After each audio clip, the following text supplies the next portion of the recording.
자, 오늘 말씀을 나누기 전에 제가 두 가지 케이스를 예를 하나 들어보겠습니다. 그냥 어떤 실화는 아니고요. 있을 법한 이야기를 제가 만드는 겁니다. 자, 남자와 여자가 데이트를 하다가 오랫동안 사귀었어요. 한 5년 정도 사귄 것 같아요. 그러다가 결혼하자. 그래서 프로포즈를 하고 결혼하기로 약속을 했습니다. 그런데 갑자기 결혼 약속을 하고 난 다음에 남자가 이렇게 얘기를 합니다. 결혼할 자매에게 갑자기 책 한 권을 이렇게 툭 줍니다. 툭 주면서 이렇게 얘기를 하는 거죠. 야, 이거 나에 대해서 내가 적어놓은 거야. 내가 뭘 좋아하고, 내가 뭘 싫어하고, 몇 시에 일어나고, 어떤 음식을 내가 잘 먹고, 나에 대해서 적어놓은 거니까 결혼식 하기 전까지 이거 다 공부해와. 자, 이렇게 하고 남자가 책을 줬습니다. 자, 이것이 첫 번째 케이스입니다. 자, 두 번째 케이스. 결혼한 부부가 있어요. 그런데 이 결혼한 부부가 뭔가 안 맞는 것 같아요. 아내는 뭔가 남편하고 저녁에 같이 밥도 먹으면서 오손도손 이야기도 하면서 하루 동안 어떻게 살았는지 막 얘기도 하고 웃고 즐기고 이런 걸 하고 싶은데 이 남자는 돈 버느라 바쁜 거예요. 너무 바쁜 거예요. 그러니까 아내하고 같이 밥 먹거나 이렇게 속 마음을 이야기할 시간이 별로 없었던 것 같아요. 이제 그러니까 사소한 오해들이 쌓이니까 아내가 막 서운한 거예요. 하루는 아내가 이제 터졌어요. 막 싸우다가 이제 아내가 이렇게 얘기합니다. 당신이 나에 대해서 뭐 알아? 내가 왜 이렇게 화내는지 알아? 내가 지금 왜 이렇게 서운한지 알아? 아내가 얘기합니다. 그럼 남편은 무슨 얘기를 할까요? 아유, 알지. 알아. 내가 모르겠어. 다 알아. 내가 몇 년을 살았는데 다 알아. 그러니까 내가 미안하니까 화 풀어. 그러면서 뭐라고 이야기하냐면 카드를 줍니다. 자, 이거 가지고 가서 저 루이비통 가방 하나 사고 친구들하고 카페 가서 밥 맛있게 먹어. 그리고 화 풀어. 내가 나보다 당신 사랑하는 사람이 어디 있어? 자, 이렇게 얘기했습니다. 자, 두 가지 케이스를 말씀을 드렸습니다. 좀 자기적으로 제가 상황을 만들어 보기는 했는데요. 제가 봤을 때는 이 두 케이스가 다 바람직한 것 같지는 않은 것 같다라고 생각이 듭니다. 자, 그럼 1번. 남자가 여자에게 나에 대해서 준 책이야. 자, 이게 왜 왜 바람직하지 않을까요? 혹시 생각나시는 분 있어요? 손 들고 한번 얘기해 보시겠어요? 왜 이게 바람직하지 않을까요? 뭐가 있을까요? 예, 우리나라 사람들은 손 들라고 얘기하면 아무도 안 듭니다. 제가 얘기할게요. 결혼해 보신 분은 아시겠지만 내 남편에 대해서, 내 아내에 대해서 책으로 공부할 수 있는 게 아니죠. 자, 그것이 첫 번째 바람직하지 않은 상황입니다. 두 번째 상황, 제가 봤을 때는 이게 남편하고 아내라고 제가 미리 말씀을 드렸지만 실제로도 보통 아내가 이런 얘기를 주로 많이 하고요. 보통 남편이 이런 행동을 잘 하는 것 같아요. 이렇게 반대로 된 가정도 있지만 일반적인 상황을 제가 말씀을 드린 겁니다. 저는 남자인데 저는 여자의 마음을 잘 모르겠어요. 여자의 마음은 정말 천길 물속보다 더 깊고 복잡하다고 누가 그러더라고요. 여성분들은 남편에게 한마디를 할 때 그냥 한마디를 한다고 하지 않으세요? 안 해요. 그러니까 제가 들은 바로만, 제 경험으로만 이야기합니다. 일반적이 아닐 수도 있어요. 한마디를 하기 위해서 수없이 많은 가능성을 생각한답니다. 맞나요? 아내분들 맞나요? 수없이 많은 가능성을 보고 또 겉으로 뭔가 나는 남편에 대해서 나는 당신 그게 서운해라고 이야기할 때 한 번 서운한 것 가지고 이야기하는 게 아니래요. 남편 입장에서는 아니 왜 그런 얘기를 이제 와서 해라고 했지만 아내 입장에서는 정말 수십 번 수천 번 참고 견디고 서운함을 지나서 나중에 터져서 그런 얘기가 나온다고 해요. 그러니까 남편 입장에서는, 근데 남편은 반대로요, 눈에 보이는 것만 가지고 믿어요. 그러니까 막 싸우다가 남편이 주로 많이 하는 얘기는 진작 얘기를 하지. 이제 그런 거예요. 정말 그런 마음이면 얘기를 해야 알아들을 거 아니야. 근데 아내는 그러는 거죠. 꼭 얘기해야 알아들어? 이제 이렇게 되는 거죠. 그 남편은 아니 말을 해야 할 거 아니야. 모두가 다 그렇지 않기를 원합니다. 근데 거기다가 더 최악인 것은 남편은 자기가 아내에 대해서 뭘 모르는지를 몰라요. 그리고 안다고 생각을 하면서 알아 그러면서 그거 무마시키기 위해서 굉장히 남자들은 단순한 것 같아요. 저도 남자지만 그 마음을 긁어주고 이해해주면 되는데 남자는 그거를 뭘로 해결하려고 그러면 돈으로 해결하려고 그래요. 선물로. 미안하면 선물 갖다 주고요. 미안하면 카드 주고서 마음 풀어. 물론 루이비통 가방 받으면 바뀔 수 있을 것 같긴 해요. 그죠? 서운한 마음이 사라질 것 같긴 하지만 그러나 마음속 깊은 곳에 있는 근원적인 문제는 해결이 안 돼요. 왜냐하면 내 남편이 나를 모른다라는 생각을 하고 있기 때문에 그렇죠. 자, 이 두 가지 상황을 제가 말씀을 드렸는데 이 설교 내용하고 좀 연결되는 부분들이 있어서 제가 그냥 자비적으로 만들어 봤습니다. 이 호세아서는요, 하나님과 이스라엘의 관계를 이 호세아와 그 다음에 고멜이라고 하는 여자에 빗대어서 하나님께서 말씀하시기 위해서 주신 책입니다. 근데 성경을 보면 결혼해서 잘 살 것 같다가도 금방 사랑에 식어버리고 또 다른 데 눈 돌리는 이스라엘을 보면서 신랑 되신 하나님께서 얼마나 서운하고 답답해 하시는지에 대한 내용들이 나와 있어요. 오늘 하나님의 마음이 어떤지를 한번 가보도록 하겠습니다. 첫 번째, 하나님이 이렇게 말씀하세요. 야, 도대체 내가 어떻게 하면 내 진심을 알아주겠냐? 왜 이렇게 너는 사랑에 쉽게 변하니? 이게 하나님께서 우리에게 하시는 말씀입니다. 4절 한번 읽어볼까요? 시작. 에브라임아, 내가 내게 어떻게 하랴? 유다야, 내가 내게 어떻게 하랴? 너희의 인애가 아침 구름이나 쉬 없어지는 이슬 같도다. 아멘. 자, 하나님께서 말씀하시는 거예요. 야, 도대체 내가 너한테 어떻게 했으면 좋겠어? 그 어떤 드라마죠? 그 원빈 씨가 했던 표현 있죠? 얼마면 돼? 근데 얼마 해주면 되겠어? 이렇게 얘기하는 거죠. 이 앞쪽에 앉으시면 돼요. 반갑습니다. 우리 원로 목사님 따님께서 이야, 이 먼 길을 행차하셨습니다. 감사합니다. 네, 국수가 남았나요? 빈손 드리면 안 되는데. 여기도 하나 있어요. 이따가 드릴게요. 네. 자, 하나님의 마음이에요. 뭐라고 이야기하냐면 너희의 인하야, 에브라임아, 유다야라고 하는 북이스라엘과 남유다를 이야기하는 거죠. 그러니까 이스라엘을 이야기하는 거예요. 그러니까 하나님께서 오늘 본문을 보면 저를 향하여서 여러분을 향해서 하시는 말씀이에요. 야, 너희들 내가 너한테 어떻게 해줬으면 좋겠냐? 어떻게 해야 너희가 안 변하고 나를 좀 사랑해 주겠니? 라고 하나님께서 말씀하시는데 너희의 인애가, 너희의 사랑과 너희의 감정이 아침 구름이나 쉬 없어지는 이슬 같도다.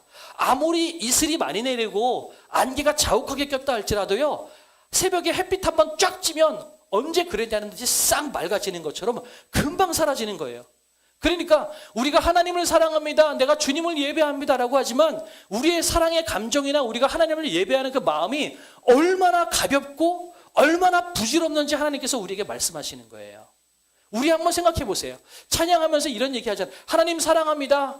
주님께서 나를 사랑하시니 나도 주님을 사랑합니다. 내 온 마음을 들여서 주님을 예배합니다 라고 하지만 사실 우리가 왜 예배해요? 우리가 왜 헌금을 드리고 우리가 왜 주일날 교회에 나올까요? 하나님이 너무 사랑해서 나에게 생명을 주신 그 영생을 주신 하나님이 너무 좋아서 나오는 분도 계시겠지만 어떤 분들은 이런 분들이 계시는 거예요. 오늘 예배 안 드리면 일주일 동안 찝찝해. 그죠? 오늘 제대로 헌금 안 드리면 내일 가다가 앞으로 뒤로 넘어져도 코가 깨질 것 같은 거예요. 뭔가 계약될 것도 안 될 것 같고요. 하는 족족 일이 안 풀릴 것 같은 거예요. 그러니까 오늘 뭔가 하나님께 예배를 드려놔야 일주일이 면피가 될 것 같은 거죠. 이런 거예요. 헌금 시간도 마찬가지예요. 저희 교회는 헌금 시간이 따로 없잖아요. 들어오시면서 헌금함에다가 헌금을 넣으시라고 제가 말씀드렸던 이유가 왜 그러냐면요. 헌금 바구니가 돌아다니면 이거를 낼 돈은 없는데 안 내자니 헌금 바구니가 왔을 때 패스시키면 내가 민망한 거예요. 그 목사님이 보면 이제 그런, 저 사람은 어떻게 헌금도 안 하네? 이렇게 핀잔 줄까봐 이 헌금 바구니가 내 앞에 오면 이게 두려운 거죠. 그럼 어떻게 해요? 저 그런 적 있어요. 어렸을 때. 빈 주머니, 빈손인데 넣었다가 뺀 적이 있어요. 왜요? 그러면 사람들이 봤을 때, 저 사람 헌금하네? 이렇게 생각할 수 있잖아요. 그 헌금이 뭐예요? 안 드릴 수는 없고, 하나님이 너무 사랑해서 또한 주님께서 나에게 주신 것이 너무 과분하고 너무 좋아서 내가 이것을 다시 하나님께 드림으로 내가 이것을 흘려보내게 만드는 그런 도구로 헌금을 드리는 게 아니라 내가 헌금을 안 드리면 목사님이 핀잔 줄까 봐, 내 옆에 집사 권사님이 핀잔 줄까 봐 그냥 모르는 척 드리는 거예요. 그러니까 그냥 빈손으로 드리는 거죠. 이렇게. 요한 웨슬리라고 하는 어떤 감리교단을 만드는 그분이 계신데 그분이 어렸을 때 헌금바구니가 오는데 그랬다고 그래요. 확실하지는 않지만 헌금바구니가 오는데 자기가 돈이 없었대요. 그게 어떻게 했냐면 자기 몸을 던졌대요. 그래서 내 삶을 드립니다. 그분이 실제로 평생 전도사였겠고요. 그분 때문에 감리교단이 만들어졌거든요. 그러니까 그런 것처럼 뭐 그렇게 할 수도 있겠죠. 그런데 중요한 거는 그 존 웨슬레처럼 하나님이 너무 사랑했는데 내가 좀 뭐라도 드리고 싶은데 가진 게 없어요. 그러니까 내 몸이라도 던지겠습니다라고 하는 그런 절실한 마음으로 드리는 게 아니라 안 드리면 사람들이 뭐라고 그럴 것 같으니까. 우리는 그렇게 신앙생활을 할 때가 많은 거예요. 하나님도 그걸 아세요. 그러니까 하나님께서 말씀하시는 거예요. 네 사랑, 네 감정이 아침 구름이나 쉬 없어지는 이슬 같구나 라고 말씀하시는 거죠. 더 나아가서 우리는 조금만 삐끗하면 아유 교회 안 나가. 하나님 내가 안 믿을래? 이러고 할 때가 굉장히 많아요. 가요 중에 이런 가요가 있어요. 그대를 사랑하는 10가지 이유 아세요? 결혼식 축가에서 많이 불려지는 노래예요. 가요예요, 가요. 저도 이거 연습해놨거든요. 누가 축가 부를 일 있으면 이거 부르려고? 혹시 결혼할 자녀들 있으면 저한테 축가 부탁하세요.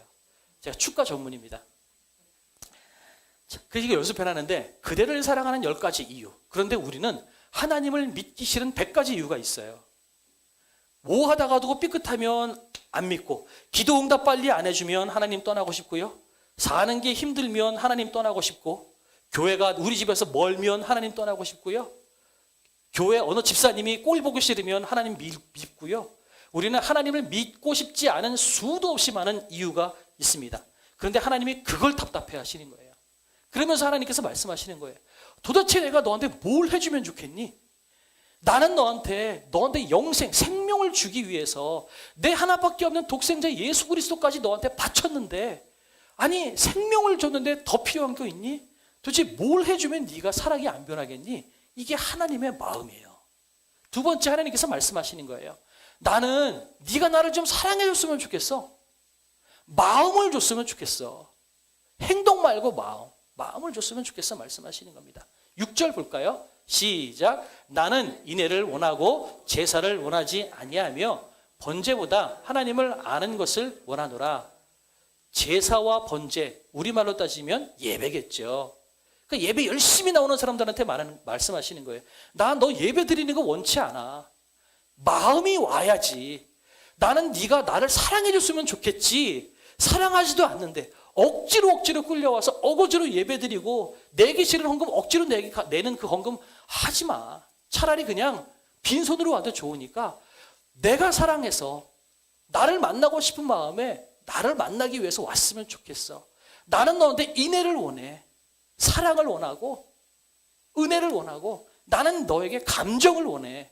하나님이 우리에게 원하시는 것은 우리가 진심으로 하나님을 사랑하기를 원하는 마음을 원하시는 겁니다. 여러분, 하나님이 돈 만드셨잖아요. 하나님의 말씀 한마디로 천지를 만드셨는데 그분께 부족한 게 뭐가 있겠어요? 그분께 아쉬운 게 뭐가 있어서 우리에게 헌금 드리라고 그러겠어요? 헌금 안 하셔도 돼요. 그런데 하나님께서 말씀하시는 건 그거예요. 헌금하지 마. 억지로 헌금하지 말고 날 좀 사랑해줘. 이게 하나님의 마음이라는 겁니다. 그래서 저희는 헌금 시간도 따로 안 만든 거예요. 차라리 마음을 드리세요. 사람 눈치 보지 마시고 여러분이 드리고 싶은 만큼 하나님께 드리십시오. 그래서 제가 헌금 시간을 빼버린 겁니다.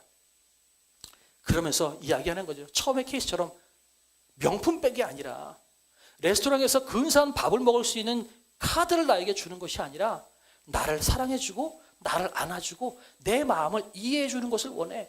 아내가 남편에게 그렇게 요구하는 것처럼 하나님께서 우리에게 그걸 요구하고 계시는 거예요. 그런데 하나님이 어떤 분이세요? 우리 소요리 문답 4문을 다시 한번 볼까요? 하나님이 어떤 분이십니까? 답 읽어볼까요? 시작. 하나님은 영이신데 그의 존재하심과 지혜와 권능과 거룩하심과 공의와 인자하심과 진실하심이 무한하시며 영원하시며 불변하십니다. 그분께는 부족한 게 없어요. 그분은 완전하세요. 변함도 없으시고 영원하시고 전능하신 분이세요. 그런데 그분이 유독 인간에게만큼은 을이 되시는 거예요.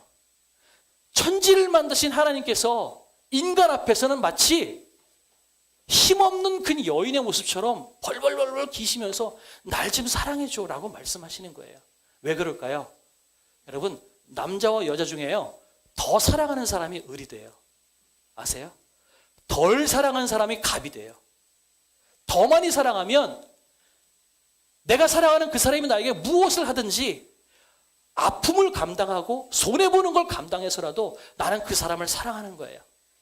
그 사람에게 해주고 싶은 걸 해주고 바치고 싶은 거 바치고, 그러니까 더 사랑하는 사람이 을이 되는 거예요. 하나님이 우리를 더 사랑하시는 거예요. 우리가 하나님을 사랑한다고 하는 그 하나님의 감정은 하나님께서 우리를 사랑하시는 감정의 100만 분의 1도 안 되는 거예요. 하나님은 당신의 하나밖에 없는 아들을 주시면서까지도 우리를 사랑하셨어요. 말씀드렸죠? 우리를 포기할 수 없어서 당신의 아들을 포기하셨다고요. 이게 하나님의 사랑입니다. 저렇게 전능하신 분인데 그 하나님께서 우리에게 마치 하나님 연약한 여인의 모습처럼 날 좀 사랑해줘. 날 좀 사랑해줘. 나는 너희들이 헌금 많이 바치는 거 원치 않아. 날 좀 사랑해줘. 마음 좀 줘. 하나님께서 우리에게 그렇게 말씀하고 계시는 겁니다. 세 번째, 하나님이 이렇게 말씀하세요. 나는 언제나 어떤 상황이라도 나는 너를 사랑한다. 하나님께서 이렇게 말씀하십니다. 자, 2절 볼까요? 2절 3절 읽겠습니다. 시작. 여호와께서 이틀 후에 우리를 살리시며 셋째 날에 우리를 일으키시리니 우리가 그의 앞에서 살리라. 그러므로 우리가 여호와를 알자. 힘써 여호와를 알자. 그의 나타나심은 새벽빛같이 어김없나니 비와 같이 땅을 적시는 늦은 비와 같이 우리에게 임하시리라 하니라. 자, 하나님께서 우리를 언제나 어디서나 어떤 상황이라도 너를 사랑한다고 말씀하셨는데 이 성경에서 어떻게 그렇게 나올 수 있을까요? 이틀 후에 우리를 살리시며 라고 하는 말은 여러분, 우리가 아무리 힘들고 어려워도 24시간은 지나가지요. 하루가 지나가면 둘째 날이 오는 거죠. 그 이야기를 하고 있는 겁니다. 다시 말해서 너 오늘 아무리 힘들고 어려워도 이틀, 하루 지나면 그 다음 날이 오는 것처럼 지금 네가 고통과 힘들고 어려운 시절을 보내서 마치 하나님이 없는 것 같은 시절을 보내는 것 같이 모르지만 내일은 반드시 오는 것처럼 반드시 내가 너에게 찾아가고 너를 살려줄 거야 라고 하는 의미가 이틀 후에 우리를 살리시며 라고 하는 의미예요. 더 나아가서 셋째 날에 우리를 일으키시리니 그러면 우리가 떠올려지는 모습이 있어요. 뭘까요? 셋째 날 죽으신 예수님께서 부활하심으로 우리가 영원한 생명을 누리는 그날, 다시 말해서 반드시 우리를 영원히 회복시켜 주시겠다라고 하시는 말씀입니다. 둘째 날, 이틀 후에라고 하는 말은 지금 이 내 고통과 힘들고 어려운 시절을 하나님께서 반드시 만나서 회복시켜 주시겠다라고 하는 약속의 말씀과 더불어서 셋째 날이라고 하는 의미는 내가 영원히 너희를 일으켜 세워주고 영원히 너를 회복시켜 줄 거야 라고 하는 하나님의 변치 않은 약속의 말씀이 있다라는 겁니다. 그러니까 둘째 날이 오고 셋째 날이 반드시 오는 것처럼 나는 반드시 너에게 올 거야. 나는 반드시 너와 함께 할 거야. 이 말씀을 하고 있는 거예요. 너는 맨날 내가 싫다고 다른 사람이 좋다고 여기저기 찾아가지만 그러나 나는 너를 포기 안 해. 나는 반드시 너를 찾아갈 거고 반드시 너를 안아줄 거고 반드시 나는 너를 붙잡아 줄 거야 라고 하는 하나님의 약속의 말씀이 있는 거예요. 그러면서 뭐라고 말씀하시냐면 그의 나타나심은 새벽빛같이 어김없나니, 여러분 새벽빛이 오죠. 아무리 태풍이 불고 아무리 난리가 나도요 그 다음날 새벽 되면 해는 떠요. 그것처럼 하나님은 반드시 우리에게 오시겠다는 약속의 말씀이에요. 비와 같이 땅을 적시는 늦은 비와 같이 이스라엘은요 우리나라로 따지면 여름에는 비가 오질 않아요. 그런데 우리나라로 봤을 때 겨울의 날씨에 해당하는 11월, 12월, 1월 달에 비가 오거든요. 이게 이른비예요. 그 다음에 4월 달, 5월 달, 6월 달 추수할 때 되면 비가 오거든요. 이게 늦은 비예요. 다시 말해서 하나님께서 반드시 비를 내려서 농작물이 자라게 하는 것처럼 반드시 때가 되면 내가 너에게 만나주고 회복시켜주고 내가 너를 만나주고 사랑해줄게 라고 하는 약속의 말씀이 땅을 적시는 늦은 비와 같이 어김없나니 비와 같이 이렇게 비로 우리를 표현하고 있는 겁니다. 하나님은 우리를 반드시 만나주시겠대요. 떠나지 않겠대요. 이것이 하나님의 약속의 말씀이에요. 나는 너를 무슨 상황이 있다 할지라도 사랑하겠다라고 말씀하시는 겁니다. 오늘 10월 27일 말씀을 드렸지만 하나님은요 동성애자도 사랑하세요. 강도도 사랑하시고요. 내가 정말 어느 누구에게도 이야기할 수 없는 추잡한 죄악을 저질러서 모든 사람에게 손가락질 받을 만한 그런 사람이라 할지라도 하나님은 사랑하세요. 사랑하세요. 그런데 그 하나님께서 말씀하세요. 내가 너 사랑하는데 더 이상 너 그렇게 죄악 가운데 그렇게 허덕거리면서 살지 않았으면 좋겠어. 그래서 하나님께서 우리 가운데 있는 죄악을 걷어가시고 씻어가 주시는 거지, 하나님께서 죄를 미워하시지 죄인을 미워하시지 않으세요. 하나님은 우리를 사랑하세요. 그럼 우리가 이야기하는 거는 동성애는 죄거든요. 동성애는 우리는 막아야 돼요. 하지만 동성애자는 우리 사랑해줘야 돼요. 사랑해주고 섬겨주고 그들을 위해서 안아줘야 돼요. 이것이 그리스도인의 자세라는 겁니다. 하나님께서 말씀하시는 거예요. 난 너희를 포기하지 않아. 난 너희를 어김없이 찾아와 줄 거야 라고 말씀하고 계시는 겁니다. 그러면서 이제 우리에게 마지막으로 말씀하십니다. 그럼 우리가 뭘 해야 될까요? 힘써 여호와를 알자라고 말씀하십니다.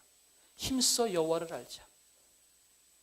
3절 같이 다시 한번 읽어볼까요? 시작. 그러므로 우리가 여호와를 알자. 힘써 여호와를 알자. 그의 나타나심은 새벽빛같이 어김없나니 비와 같이 땅을 적시는 늦은 비와 같이 우리에게 임하시리라 하니라. 아멘. 자, 제가 여기 이것을 위해서 처음에 그 남자와 여자의 케이스를 말씀을 드렸어요. 제가 봤을 때는 남자와 여자가 교제로 5년 교제하는 것보다 결혼해서 1년 같이 사는 게 훨씬 더 많이 압니다. 제 말이 맞나요? 맞죠? 예. 왜 그럴까요? 아무리 그 사람에 대해서 알려고 해도요, 실제로 부대껴 보면서 그 사람과 살아보지 않으면 그 사람에 대해서 몰라요. 교제 5년 한다고 그래서 그 사람이 자면서 잠자리에서 코를 고는지 어떻게 알 수 있겠어요? 그러니 아무리 책으로 나에 대해서 적었다 할지라도 부대끼면서 이 사람이 언제 서운하고 언제 마음 아파하고 언제 괴로워하는지는 실제로 살아보면서 부대껴보고 실수하기도 하고 그 과정에서 서운함을 겪어보기도 하고 싸워보기도 하고 그러면서 화해하고 그러면서 한 발 한 발 나아가고 알아가는 것, 이것이 훨씬 더 우리가 서로를 알아가고 가까워질 수 있는 관계라고 저는 생각을 합니다. 그래서 여러분, 결혼하기 전에는 진짜 사랑이 뭔지 저는 모른다고 생각을 해요. 그리고 또한 자식을 낳아보기 전까지는 하나님의 사랑이 어떤지 저는 모른다고 생각을 해요. 그래서 결혼하는 사람이 저는 진짜 어른이라고 생각을 합니다. 혹시 제가 꼰대 같을지 모르지만 저는 이게 맞다고 생각이 들어요. 왜냐하면요, 성경에서 이야기하고는 저 여호와를 알자라고 하는 안다라고 하는 말은요, 책 가지고 공부해서 아는 것이 아니에요. 저 안다라고 하는 단어는요, 행동이 수반되어 있는, 경험이 포함되어 있는 안다라는 의미예요. 다시 말해서 내가 이 책을 통해서 전인권 이런 사람이야, 전인권 이런 사람이야 라고 배우는 것을 성경이 말하는 안다라고 이야기하는 것이 아니라 저랑 같이 살아보면서 싸워도 보고 부대껴도 보고 경험해보고 나서 안다라고 하는 것. 그래서 성경에 이야기하고는 여호와를 안다라고 하는 안다는 부부간에 아는 것을 이야기하는 거예요.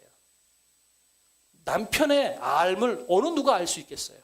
아내가 어떤 아내인지를 어느 누가 알 수 있겠어요? 남편이 제일 잘 알죠. 아내가 제일 잘 알죠. 왜요? 부대끼고 살아보니까. 싸우기도 하니까요. 그래서 우리는 힘써 여호와를 안다는 게 무슨 의미일까요? 하나님을 경험해 보라는 이야기입니다. 성경을 통해서 하나님을 아는 것도 중요해요. 그런데 알고 난 다음에 그 다음에 뭐 해야 되냐면요, 경험을 해야 봐야 된다는 거죠. 정말 믿음 생활할 때 하나님이 내 기도에 들어주시는지, 정말 복을 주시는지 내가 도전해보고 경험해보라고 이야기하고 있는 겁니다. 말씀을 보는 것 중요합니다. 그러나 우리는 끊임없이 하나님과 동행하는 삶을 살아가면서 하나님을 경험해봐야 돼요. 힘들고 어려울 때 기도해보고 정말 기도가 응답이 되는지, 내가 어려운 문제가 있을 때 하나님께서 정말 어려운 문제를 풀어주시는 분이신지, 정말 나를 사랑하는 분이신지 그분을 경험해보고 도전해보라는 거죠. 도전을 통해서 때로는 실수해보기도 하고 나누어 보기도 하고 때로는 넘어져 보기도 하면서 하나님을 알아가는 것, 이것이 힘써 여호와를 아는 겁니다. 그런데 그냥 알라고 하지 않아요. 힘써 여호와를 알라고 하는 겁니다. 교회 생활하는 거요, 어려워요. 말씀드리지만 쉽지 않다고 말씀드립니다. 그래서 성경도 여호와를 알아라라고 말씀하시는 것이 아니라 힘써 여호와를 알라고 하는 겁니다. 지금 젊은 청년들 결혼 안 하려고 그래요. 여러 가지 이유가 있어요. 자녀들을 키우고 낳기가 어려워. 지금 사회가 결혼 못하게 만들기 때문에 청년들을 위한 사회가 만들어져야 돼요. 청년들이 결혼할 수 없는 사회가 점점 되어가고 있어요. 그런데 그 많은 힘든 이유 중에 맨 끝머리에 뭐가 있냐면요. 혼자 사는 게 편하거든요. 남자하고 여자하고 부대끼면서 마음 고생하고 싸우는 게 싫어요. 나 혼자 살래요. 이게 청년들이 결혼하지 않는 이유 중에 하나가 되어 있어요. 그런데요, 여러분, 힘들고 어렵더라도 마음고생하더라도 결혼해서 부닥겨 보지 않으면 진짜 어른이 되기가 어려운 것처럼 우리가 하나님을 알려고 할 때 교회 생활 너무 불편해. 왜 교회 나가면 이것저것 자꾸 시키고 괴롭게 만들지? 교회 가면 사람들하고 이야기하는 것도 힘들어. 여러분, 힘써 여호와를 알아야 돼요. 불편하지만 그 힘씀을 감당해 나갈 때 우리가 여호와를 알아나가는 거예요. 그냥 아침에 그냥 가장 좋을 때, 컨디션 제일 좋을 때 남자 여자 만나가지고 카페에서 차 마시면서 1시간 동안 좋은 얘기하다가 흩어지고 각자 흩어져서 자기 얘기하는 것 할 수 있어요. 마음 편하죠. 근데 그렇게 해서는 5년 10년을 교제해도요, 그 사람이 어떤 사람인지 모르고요, 그 사람하고 친밀하게 지내기가 어려운 거예요. 싸울 수도 있지만 부대끼기도 하고 서운함을 갖기도 하고 화가 나기도 하지만 남편과 아내가 서로 한 집에서 치고받고 싸우면서 1년을 살아나가면 비로소 아내가 어떤 아내인지 남편이 어떤 남편인지 아는 것처럼 힘써 여호와를 알아나가는 것, 경험을 통해서 하나님을 알아나가라고 오늘 성경이 우리에게 이야기하는 겁니다. 신앙생활에 정도는 없어요. 어떻게 하면 믿음이 좋아질까요? 정도는 없어요. 여러분, 하나님을 경험해 보십시오. 하나님을 경험하는 것을 통해서 하나님께서 어떤 분이신지를 우리에게 알려주실 것입니다. 방법은 많아요. 성경을 보기도 해야 되고요. 교회도 열심히 나오시면 좋겠죠. 또 기도도 많이 하세요. 힘들고 어려울 때 정말 성경의 말씀을 적용해 보세요. 아니, 힘들고 어려울 때 기도하라고 그랬으면 정말 기도해 보세요. 정말 그 문제가 해결되는지. 그러니까 말씀을 가지고 읽고 끝나는 것이 아니라 도전해 보라는 거죠. 그래서 제 지난주 금요일 날 그런 말씀을 드렸어요. 신앙생활이라는 것은 뭐냐면 답 없이 살아가는 법을 배우는 겁니다 라고 제시는 금요일 날 말씀을 드렸어요. 그런데 그 다음 문장이 또 하나가 있어요. 그건 뭐냐면 답 없이, 지금 내가 답이 없는 것 같이 보일지 모르지만 하나님께서 주신 명령을, 이 말씀을 순종해서 하나하나 도전해보고 답이 없음에도 불구하고 말씀대로 살았을 때 우리는 어떻게 되냐면 하나님 안에 답이 있다는 사실을 우리가 깨닫게 되어진다는 겁니다. 이것이 힘써 여호와를 아는 것이라고 이야기하는 겁니다. 신앙생활은 그겁니다. 그냥 근사한 레스토랑에서 재즈 음악을 들으면서 커피 한 잔 마시면서 예쁘게 미소 짓다가 흩어지는 그런 교제가 아니고요. 때로는 싸우기도 하고 때로는 서운해서 울기도 하고요. 그러나 그럼에도 불구하고 그 다음날 아침에 일어나서 내가 사랑하는 사람을 위해서 밥을 지어주고 내가 사랑하는 사람을 위해서 옷을 준비해 줄 수 있는 그런 사랑. 여러분, 이것이 진짜 하나님의 사랑이라는 것입니다. 우리가 그런 사랑을 했으면 좋겠어요. 그래서 여러분, 그럼 어떻게 해야 됩니까? 교회 열심히 나와보세요. 한 번 나오는 것으로 기적이 일어나지 않을 수 있습니다. 또 교회 나오라고 그러면 죄송하지만 불편할 수 있어요. 성격 다르고 생활이 다른 사람들하고 만나는 것 불편할 수 있어요. 성경 보는 것, 아니 지금 드라마 보고 놀기도 바쁜데 무슨 성경을 읽어. 불편할 수 있어요. 그러나 말씀을 드리지만 힘써 여호와를 알자. 하나님이 얼마나 우리를 사랑하시는지, 하나님이 얼마나 우리를 절절하게 애끓게 사랑하시는지를 우리가 알게 되실 것입니다. 믿음에 도전하십시오. 힘써 하나님을 경험해 보십시오. 마지막으로 제가 영상 하나 보여드리고 잠깐 기도하려고 합니다. 인디애나 존스 3인데요. 오래된 영화예요. 아주 오래된 영화죠. 근데 저는 이 인디애나 존스 이 영화를 정말 이때 정말 충격을 받았어요. 저게 믿음이다. 저게 믿음이다. 그래서 요거를 좀 한번 여러분께 꼭 보여드리고 싶어서 짧지만 요거를 좀 보여드리려고 합니다. 이게 어두워서 요거는 좀 조명을 끄고 보여드려야 될 것 같아요. 볼까요?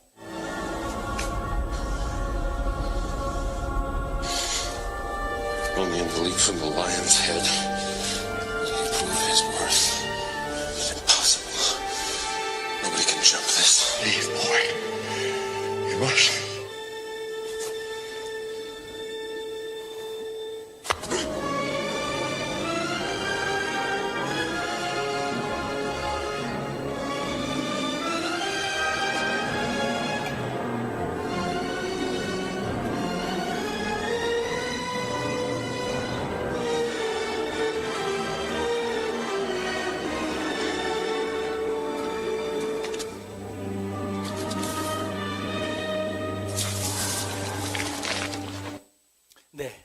자, 이거는 믿음에 관련된 영상이에요. 인디애나 존스가 성벽을 찾아가는 과정에서 마지막 관문이 바로 저건데 앞에는 절벽이 보여요. 아무것도 보이지 않고 절벽만 보이는데 걸어가라고 하는 거죠. 아이고, 걸어가라고 해요. 그러니까 인디애나 존스가 두렵죠. 그런데 그 책을 보고서 그래 미친 척 한번 해보자라고 첫 발을 내딛습니다. 떨어질 것 같은데 안 떨어져요. 보니까 앞에 다리가 있는데 이 절벽하고 너무 똑같다 보니까 보이지 않았던 거예요. 저는 이게 믿음이라고 생각이 들어요. 우리 신앙생활은 앞에 안 보여요. 보이지 않죠? 그런데 안 보이지만 말씀에 의지하여 말씀이 시키는 대로 한 발 한 발 걷다 보면 우리는 낭떠러지에 떨어지는 것이 아니라 저 반대편으로 걸어갈 수 있는 힘과 은혜를 얻을 수가 있다라는 겁니다. 하나님을 경험하십시오. 교회 나와 보시고요. 이미 나오시는 분들은 열심히 나오시고 할 수 있다면 말씀도 좀 보시고 하나님께서 이 성경을 통해서 우리에게 가르쳐 준 대로 한번 행동해 보시면 좋겠어요. 책 가지고 내 남편과 아내를 모르는 것처럼 경험해보고 부닥겨 보면서 신앙생활 하면서 실수도 해보고 넘어져도 보기도 하고 잘못해보기도 하고 그런 과정을 통해서 우리는 하나님을 더욱더 깊게 알게 될 것입니다.